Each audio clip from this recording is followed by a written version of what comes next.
Today's show is sponsored by the ABV Barrel Shop. The ABV Barrel Shop is located in the St. Louis metro community of Arnold, Missouri. The ABV Barrel Shop is focused on one thing, single barrels.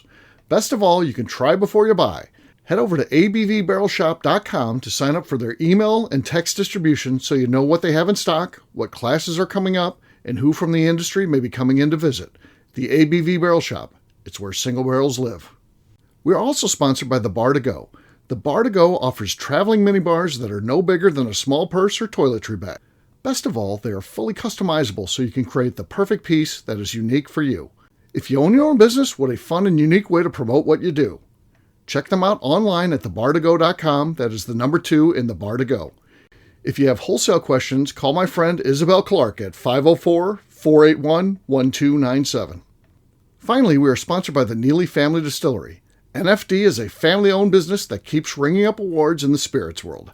Head to Sparta, Kentucky to experience the family history, award-winning spirits, and meet the Neely family. Check them out online at neelyfamilydistillery.com. Now, on to the show. Let's drink!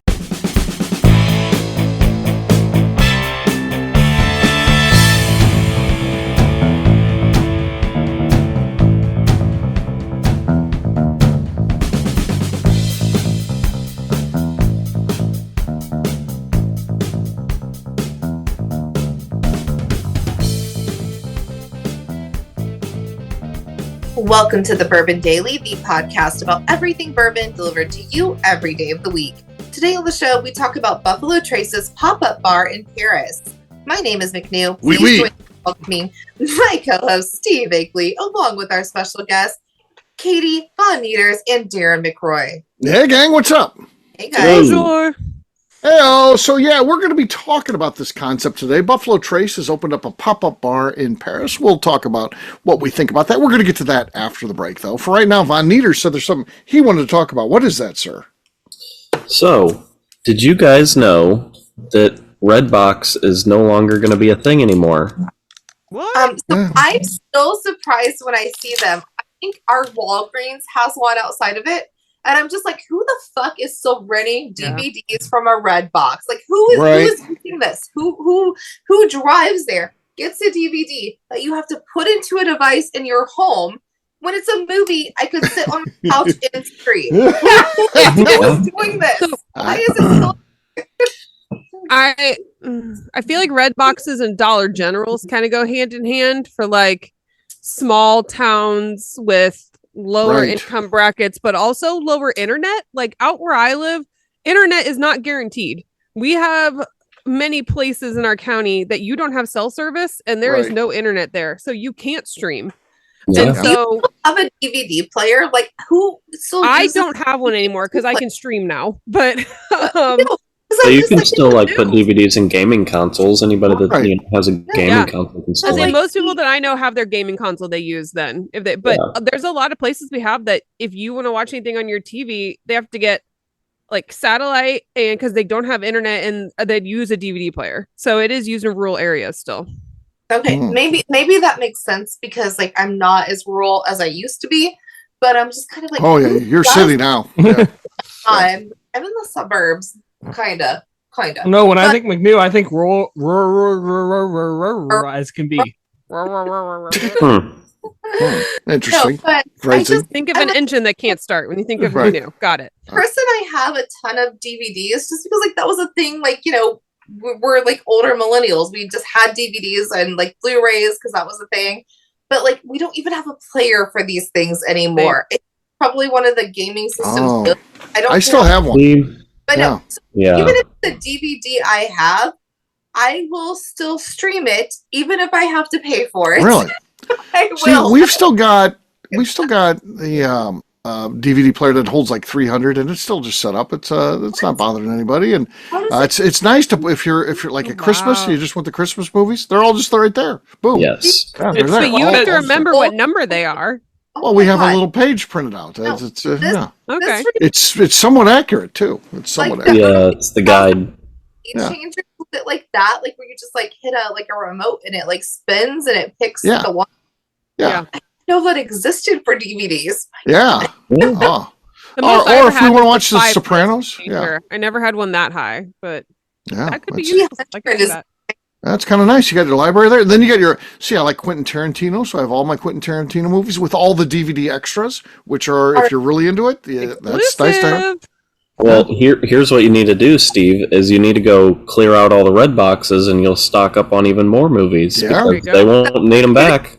They don't It's need them really fun though that like we have like in our like TV cabinet, right? Like there's a little cabinet under our mounted Sure, TV sure. that has mounted all of TV. our DVDs. And there are red boxes that this man has never returned. I Oh. have a few of Doesn't those, need I to. got past it, and I'm like, Red well, I've now box purchased it. Yeah, Right. Yeah. yeah. There's, We've like, all been there. they're, like, We've all been there. back. He's like, I'm pretty sure they Except for charged me. Darren. Fine. Yeah. Yeah. Back in the day, I worked for Schnucks, and part of the work, and I was like the overnight manager, and part of that, you had to work.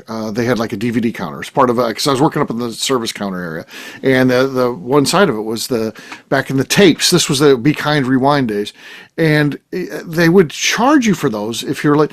And literally, we had a guy who was like a car salesman, and he would keep the movies for like 2 months. He'd come in, and this is the 80s, the late 80s. The fine, his late fees might be on a movie return might be like $135, and he would pay it. I don't understand. I don't. Back in those days, they would say that it's different than today. Like my brother has a DVD rental place because he's in Alaska. There's nothing out there. There's no service out there.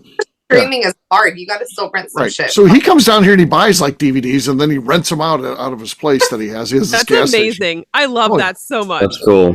Yeah. So yeah, he's still renting DVDs and stuff. But back in those days, you had to get the studio one, so they would charge like Schnucks the studio prices. So the cost of the movies would be like $200.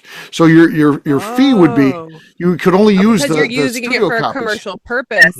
Correct. Yeah. Oh. So yeah. So that's why you'd pay $135 fee, because you'd have to pay $200 for the movie or something. Okay. Fascinating.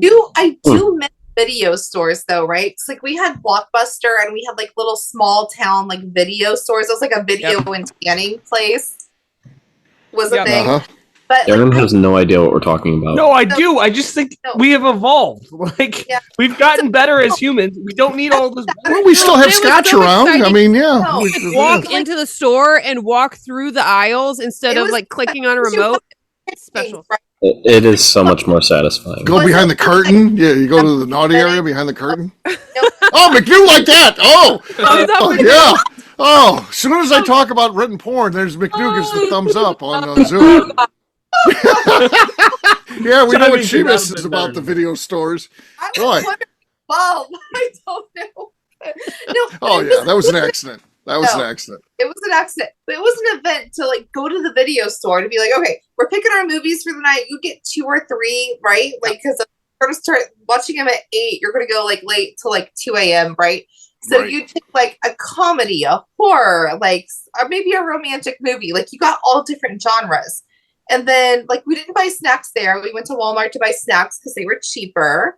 And we'd, like, get a pizza on the way home. Like, it was an event. Like, that was your plans. Yeah. And now, like, to be like, I want to watch a movie at home. I'm like, all I got to do is press a button. This doesn't feel like plans. This feels like being a piece of shit. And It's like too every easy. time I went into the video store, I would find at least one movie I wanted, if not several. Now I will go through 3 different apps and struggle to find a single movie that I want to watch. Right. That is True. annoying. It's too easy. Why It's too is easy. that? Why We is have that? too much of a choice. Right. Yes. So no, that's a thing, especially when Chris and I are like, oh well, let's just stay home and watch a movie. If he gets like a day off, like we're like, okay, we're gonna watch a movie. But we spent 2 hours trying to pick the movie, and by the time we get there, I am There's an so app for this Yes. now. There is an app called. What do you put in how you're feeling? Netflix? Yes. No, it's called Q. Yes, QUEUE. And so it's like a swipe left, swipe right, but you and whoever else you're going to watch the movie with, it shows you like movie options, and you choose which ones you'd be okay with and not, and then it'll show you a curated list of Katie, which let's sign up for matched that, on. and then we'll see what movie that if we would ever get together, we would watch that movie. That would be amazing. We're gonna do it with all of us. We'll just pair, and then we'll see what would they think would be the ultimate movie for all of us as pairs. We need to do awesome. this, and then we'll make a bracket challenge on another show with the Darren and I end up watching. It's like Grizzly Adams or something. It's like, what the fuck are we? This is what we have to watch. Steve, I hope you like Disney movies or rom-com, because that's what I've got on my list. There you go. Okay. Katie's all juiced up. She'll be here all night. Yeah. Like with people that like For don't coffee. like, I like it exposes me to different things where I'm just kind of like, I wouldn't have picked that, but that was interesting. That was fun. So we watched on Peacock. Do you guys have Peacock? Yes. No. Okay, so there's a whole genre that is Nicolas Cage movies. Oh God, and it is unhinged as fuck. We watched Joe last night. The movie is literally just called Joe. We watched that last night. It was fucking great. Really? Kinda. It was terribly great. But I used to like him back in the day. I think he looks weird now. Yeah, he looks hot in this movie. What happened with the hair? He's got the hair thing going on. He just Nick Cage, I think, is the American dreamness of sex. Like, he's the hottest man out there. No, he's not. That's what McNew was saying. I thought you were saying struggled that. over my words because I couldn't. Sounded like we're you. learning a lot about Darren. you tonight. In the movie, he looked hot, but it was from 2011. It's been a minute. It's been old, so that movie was good. And actually, he hired a whole homeless guy to be in the movie, so I feel like that was nice of him. But do you like Gary Oldman movies? I like Gary Oldman. I haven't seen him in anything. Dracula. I know he's good and stuff. Yeah. I like that guy. Yeah, he's good in everything he's in. But he was probably really weird. I bet. I bet she's not a pleasant person to be probably around. Weird as hell because he did say he played Dracula just so he could say one line. Really? Yeah. Was I've been through oceans of time to find you. That's all he wanted to say in the movie. He wanted to say that. He wanted to say that. It's normal. Yeah. Totally normal. Totally fine. Yeah. Yeah. Okay. On that note, guess what, gang? It's time to drink. What is everyone drinking? Let's start this time with Darren. I have Right about that. Wood Hat Bourbon Rubenesque from the ABV Barrel Shop.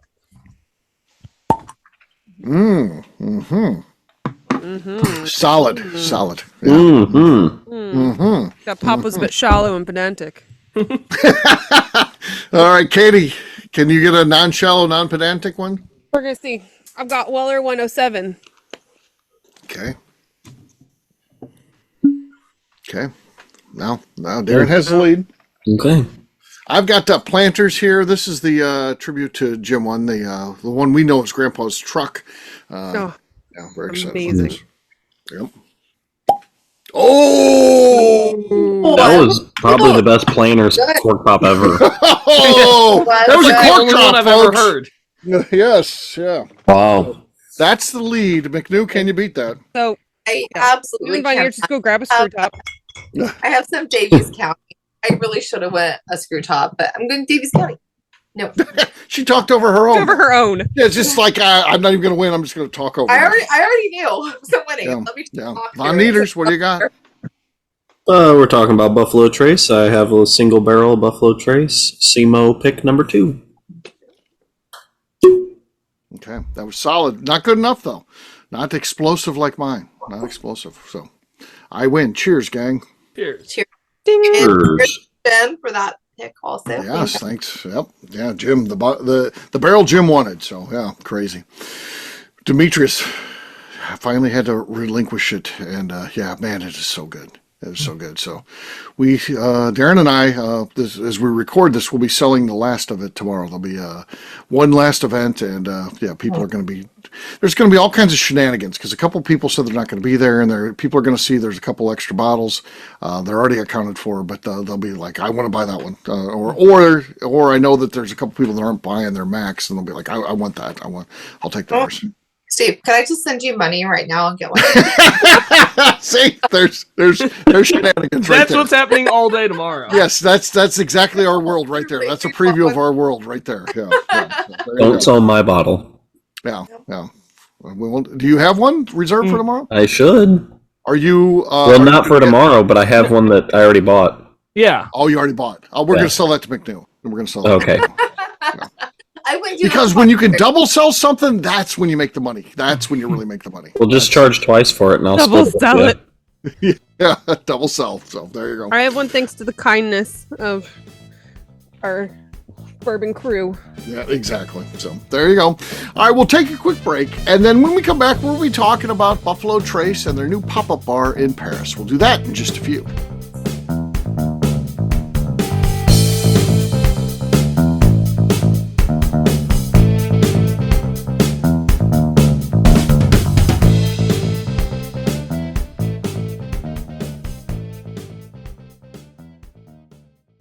Okay, let's talk about the people that make these shows happen. First up is the Stave and Thief Society. Via their in-person class at Moonshine University in Louisville, Kentucky, the Stave and Thief Society is the place where you, a bourbon enthusiast, can expand your knowledge and emerge an executive bourbon steward. In 2017, I completed my executive bourbon steward certification. It's the most comprehensive bourbon certification available and connects you with an expansive network of bourbon enthusiasts and professionals. Check out the full listing of in-person and online certifications and join the society today by enrolling at staveandthief.com. Speaking of executive bourbon steward certification, the ABV Barrel Shop in St. Louis, Missouri has developed a unique partnership with the Stave and Thief Society to offer a preparatory class to assist you in getting your executive bourbon steward certification. This prep class costs only $25 and is available to take live or online via Zoom. Graduates of our class receive a coupon code good for 15% off your executive bourbon steward certification held in Louisville, Kentucky. This saves you almost $90. Additionally, you can collaborate with fellow attendees to split travel costs when you go to Louisville. If you're interested in signing up for the class, simply head over to abvbarrelshop.com and check out the classes and events page. Last but not least, we are sponsored by Neely Family Distillery. Royce Neely is the 11th generation distiller in one of America's oldest distilling families. A visit to Neely Family Distillery takes you through family history, where you can see all the artifacts and newspaper clippings through the years from this family that started distilling in America after James Neely arrived from Northern Ireland in 1740. Today, Royce Neely and his team are crafting some of the best spirits in America. Their bourbon and absinthe offerings keep winning top honors in the spirits competitions. Recently, their absinthe made history as the first platinum winner in the absinthe category at the San Francisco Spirits Competition. Neely Family Distillery is definitely a bucket list destination if you are a bourbon fan. Learn more about their spirit offerings, visiting their facility, and the awards they have collected over at NeelyFamilyDistillery.com. And now, back to the show.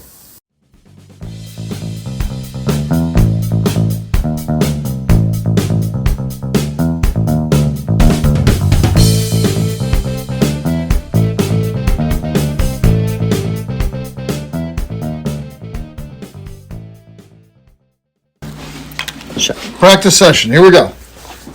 What? Just say it. It's recording. You don't have to press anything. Don't press it. Can I get the words? No. Go ahead. Can I get the words? No. Welcome to the Earth Daily. Today we are talking about what we are going to talk about on the Bourbon Daily. Nailed it. Welcome back to the Bourbon Daily. Today we're talking about Buffalo Trace and their pop-up bar in Paris, France. Yes, we are. So, So Buffalo Trace. Do you think they had opened up one in Paris and Las Vegas too? Well, I said I had to put in the France because there's multiple. There's a Paris, Kentucky. There's a Paris, Texas. Like Paris, Missouri. Paris, Yeah. Missouri. multiple Paris. I actually thought this was in Paris, Missouri, and I was confused why everyone was speaking French earlier. right, So yeah. Why is it a big deal? It seems like they should have done it right and had a pop-up bar in all those places. That would have been Yes. That would have been fun, Yeah. actually. cool. Yeah.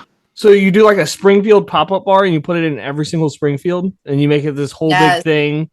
It'd be a It's lot. actually a great They idea. could pop up in Paris, and they choose all like the little small town Parises. Also, that would have been fun, actually. Oh yeah, I agree. Yeah. That would have been cool. But And I think like I said, the casino. It Yeah. had to be one of the casino too. Yeah, but like overseas, right? Like they did London, they're doing Paris. Yes. I think this is good for them, but I'm in a state where I can get it available, right? Like I can walk into my Kroger and buy so much Buffalo Trace. It's not a big Right. deal where I'm at, but I know it's allocated in some places, so I can get why this pisses some people off. And right. there are other products. Like they do not have any of the Weller. What do you have to say, Midas? Any of the Weller products available throughout the U.S. So Yeah. my response is je n'aime ça pas. If I said that right. I do not like this. Make it in the U.S. first, and then you can expand. But Yeah, no, I'm kind of with you on that, where make everything available to us and then send it there. But like they do that with Blanton's already. Like Blanton's, we get fucked on Blanton's. Like, not that that's, you know, a thing that we care about at this point, but you know, overseas gets better Blanton's. Well, it's not that extensive of a list, at least the one that I'm seeing. It's only Buffalo Trace, Weller 12, Eagle Rare, and Sazerac Rye. And it's a pop-up bar, not a bottle shop. They're not selling cases and cases of liquor through these things. Right. No. They are just selling enough for pours. So it's more about an experience than people being able to find a bottle. We're comparing apples and oranges here, because there's always going to be some set aside for bars and stuff like that. Yeah. The other thing, though, in London is a place where you can buy bottles, because it's a like mini distillery tasting room experience. Right. Yeah. No, they're not distilling any liquid, but yes, everything else. Tasting room. Yes. Right. Where this is a pop-up bar, so it is definitely just a bar. Well, but I also feel like when distilleries or companies do a pop-up, it's an experiment to be like, what were we pouring the most of? What was requested most? What did we get rid of most? And that's where they go back to the table with CEOs and say, hey, we poured more of this. Send more of that over there. Yeah. But didn't they do that in London before opening something permanent? I'm sure. That's why they're probably going to be opening one permanent in Paris soon, I guess. I think them liking the Sazerac Rye would be good, because absinthe is a very much a Paris thing. Like absinthe, Paris, it just goes together. So maybe we're going to sell more Sazeracs over there. Well, and I think that's why they're kind of bringing out the different items that they are. And it also, in the article I read, it also mentions that apparently in France, Weller is one of their top sellers. So okay. Hey, if they're rolling out Weller 12 over there, I mean, look at what a bottle Weller 12 goes for in the United States these days. Weller 12 is crazy. Crazy. In Ohio or Texas. Yeah. Well, not the 12 though. The 12 is. Yeah, they still get some of that there, but my in-laws live in Ohio, and that you got to get through. You got to win it, just like anywhere else. You got to. They don't sell the 12. They don't put the 12 on the shelf. The 12 is that's in raffle in Ohio. It's 107 and special reserve that you can buy a lot of, right? Yes, correct. The 12 is blackwood. The 12 is tough. So I mean, I think. Aren't probably all distilleries are looking at what's the future look like. I mean, you think about what's going on in the U.S. and how many times do we see $275 million distillery, $40 million distillery, $100 million distillery? All these things are opening up with this huge capacity, and you can't wait until all that capacity hits to be like, what's our game plan here? How are we going to make sure that we can still sell our products at a premium? Because that's what they're going to do. They can't be like, well, we got all this whiskey now, let's just discount everything in our portfolio. They don't want to do that. So I think the idea of building audiences globally is smart, even though we don't necessarily like it, because we're like, we can't buy all we want to buy of all this stuff. I think for the distilleries, you got to start building that up now, because in 5 years, things are going to be changing in this industry. Yeah. Also, they want that. Yeah. I'm not sure there is a better time to start pushing for a global audience than right now going to Paris. Literally, the Olympics are there next week. This is true. Everyone from all over the world is coming to Paris, France. Literally. The only thing you were missing was a like. I'm saying, literally, the Olympics are there. I mean, there is people from all over the world that are going to be there and willing to try your product. So, a great time for a pop-up bar. Products of Buffalo Trace recently. Yes, I am. I was in Paris recently. I like that. What I'm hearing from Darren is that allegedly the Olympics are going to be there. Literally. Yeah, literally. Yeah. McNew, while you were pooping, you missed out on some good stuff. I'm not pooping.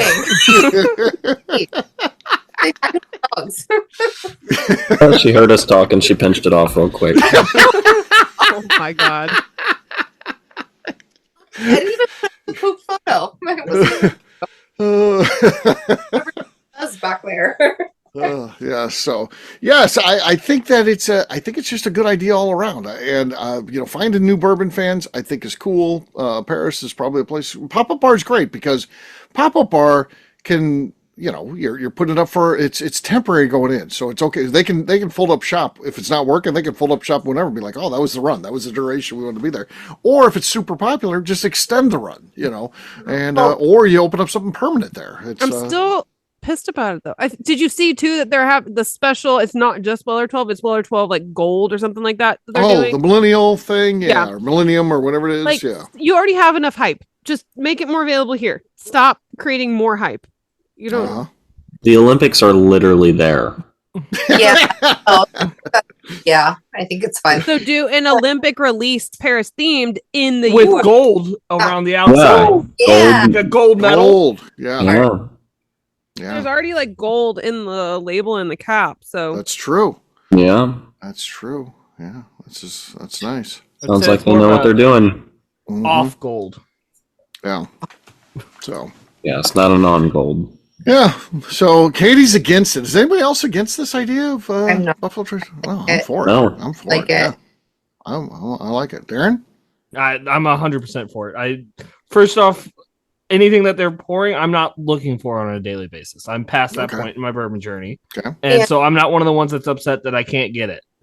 And I think way to it be should the bigger worldwide. Okay. Yeah, So also, man, I love a pop-up. If they're like, hey, we're going to do a pop-up in Indy or whatever, like, I'm going to do my best to try to get there because it just sounds fun. Right. Like, that's my question. So say one of and it could be Katie here, she global travels. So say one of you had a trip and you realize, hey, this is going to be in Paris while I'm there by chance. Yeah. Would you go to the Buffalo Trace pop-up bar? Yes, I would pay stupid money cool to go to that if I was traveling. It was there. I know, me too. I would go. I'd be yeah. And like McNew said, I love pop-ups. There's a public schoolhouse in Cottleville, Missouri, has pop-up bars all the time, and they're themed. And I go to as many as I can. They're absolutely amazing. I just the Harry Potter themed one. A theme, whether it's a holiday or just because or whatever. I freaking love a theme. I'm gonna go every time. What I would like about going to that, I'd be like, hey, I'm Harlan Wheatley. I don't know if you guys have heard of me. I'm the Bastard Distiller. They would know. There'd be not a person in that pop-up that would know. They'd be like, yeah, seriously, you're Harlan. I'm like, yeah, I'm a Harlan Wheatley. I'm the guy who made all this. Your bottle right now, and you said, I don't think they would know who Harlan Wheatley is. Jeez, exactly. That's the point. That's why I could get away with it. No, like at all. They would be like, oh, the owner of the company. They'd be like, cool, dude. Yeah. Yeah. And they'd be like, in English, Harlan Wheatley is Steve Akeley. So I said correctly. Yeah. So there you go.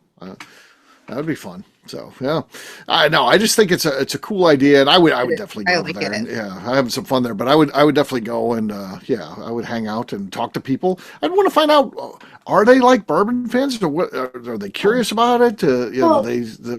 What's bourbon like there? It'd be fun to see. Yeah. My thing about pop-ups is like it's new and exciting, and you get people who are not into bourbon, so you get to talk to them and be like, "Did you like it? Was it fun?" And then you get to like kind of bring them into our cult. I like it. Do you think this would be? It would be successful in America. We're not going to argue that they could sell out every session they have. They could. Right. Do you think this is something they should do in America? Yes, pop-up bars in the U.S. Yeah. Buffalo Trace is a pop-up bar in St. Louis. I'd go there. Fuck yeah! Like if you're gonna make it, I'd go. Yeah, especially if you're gonna make it unavailable through distribution, at least make it consistent of like it's available at the pop-ups. So find a pop-up and go. At least you have an idea. Of what the that's F true. Is going on. Because they're going to charge a normal price. It's not going to be like, I'm going to go there and try this Weller 12 and it's going to be $100 for a pour of it. Yes. No, they're going to charge what would be an appropriate price for that, I would assume. Yeah. I don't run their business for them, but I would assume they would do that. For these things, it depends on the day of the week. Like, if you're going to do a pop-up on a Tuesday, great. I can get there. If it's going to be a Louisville, it's going to be like a Saturday. Like, I can go plan a day and have, like, me a whole weekend if you're going to do it there, right? Like, it's... Yeah, but if they had if they're like downtown Indianapolis pop-up bar, McNew, you'd go. I'd go on like a fucking Tuesday or Wednesday, no problem. It's 30 minutes from my house. Yeah. I'd go to St. Louis and check out the Buffalo Trace pop-up bar, see what they got going on, hang out with my fellow bourbon fans. I think it's a great idea. They need to start doing that. I do like the pop-up bar thing. I like to go to pop-up bars. They're fun. Yeah. Yeah. I do like McNew's idea too. Do it weekday evenings or during the day too. But then if you're having it during the weekend, it's day drinking only. Like we're not doing a Saturday night. We're doing a Saturday at 10 a.m. Come drink bourbon. Where I want to be. 2 p.m. Happy. 2 p.m. Yep. Okay. That's your sweet spot. All right. Yes. So there you go. There's a little bit about what our thoughts are on, hey, they're in Paris right now. And yeah, we're talking about that. So Von Nieters? Literally where the Olympics are. The Olympics are literally going to be. I wonder if Buffalo Trace knows that, or man, they're just like right now. They're listening to this podcast. They're like, "Holy shit! Can you believe our luck here? The Olympics are literally like holy shit!" Paris. I thought it was like what a coincidence. It was theoretical. I didn't think it was a literal. They hired Darren as a consultant. Yeah, they're like, yeah, we need what to a do. coincidence. We got here when the Olympics did. Weird. Yeah, that's wild. So there you know, the Olympics, they just pop up too. You know, there was no announcement. This was really a surprise. We broke it here on the new ABV network first. Double pop up. You know what Buffalo Trace should do now that the Seine River is clean enough to swim in? They should use some water from that to distill some bourbon. Oh, there you go. In France? Yeah. In France, yeah. I mean, if distill bourbon in France, yeah. Buffalo Trace French whiskey. What? Okay, all right. I mean, they could ship the water back here. It doesn't have to be American water. What if they did?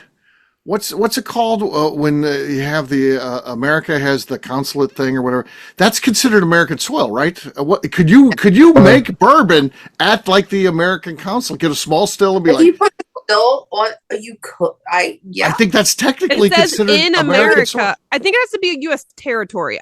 But does the consulate count as a U.S. territory? Right. I think it does actually. I think it does. Another question: why do we not have Puerto Rican bourbon? And then also, if they did that and they're like, look, it counts because it was at the consulate, who the hell's going to sue Buffalo Trace? Like, they'll just drown whoever it is and leave and be like, we don't care. Right. Like, it gets us more attention. We'll spend millions on this and you're going to lose because you'll run out of money. This is an idea. This was distilled in France. Yeah. I also like the idea of a Puerto Rican bourbon because they're U.S. territory. Is their weather conducive? No, the weather's not conducive. Their water's not conducive. They love rum.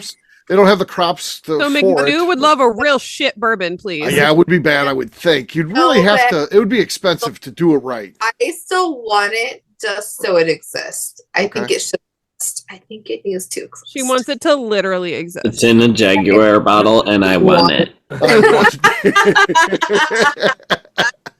still want it. I don't have it. So there you go. All right, we'll wrap this thing up as we always do by talking about where people can find us. Von Nieters, we'll start with you. Where can people find you? You can literally find me on Instagram at Von Nieters. All right, Katie. You can literally find me on Instagram at Katie Proof. Darren. You can find me literally watching the Olympics at Instagram. The Bourbon Instagram. Okay. Wow.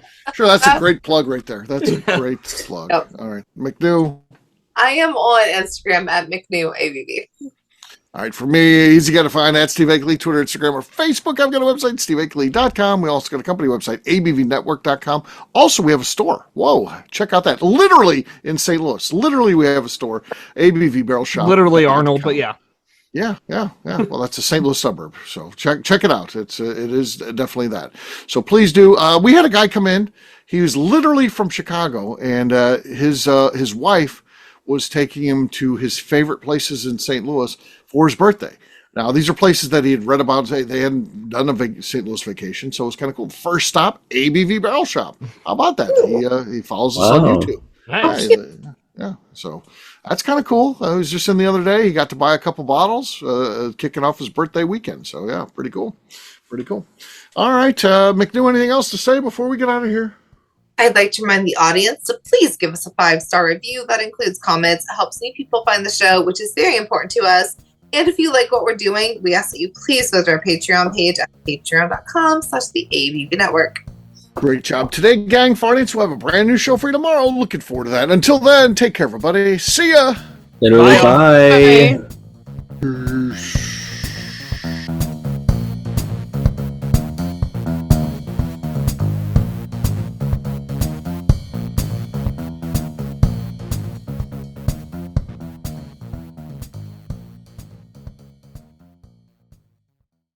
Before we let you go, let's talk about one last thing. The ABV Barrel Shop in the St. Louis community of Arnold, Missouri. The ABV Barrel Shop is focused on a couple of things. First of all, single barrels. We are the place where single barrels live. We go to distilleries, taste through the whiskey, select the best barrel, and have it shipped to our store where we present it to you, our customers, by allowing you to try before you buy. We're also known for the classes that we have in our education center in the store, as well as the events we have with industry professionals from the bourbon business. If you are in the St. Louis area, please come by and visit us at 6 Fox Valley Center in Arnold, Missouri. Or at a minimum, at least sign up for our email and text distribution so you know exactly what's going on in our shop over at abvbarrelshop.com. This is Steve Akeley, owner of the ABV Network, signing off. We thank you for listening to our programming and truly appreciate your support. The Bourbon Daily is part of the ABV Network. For more information or to become a sponsor, please visit abvnetwork.com. Thanks for listening and cheers. This has been a Steve Akeley production.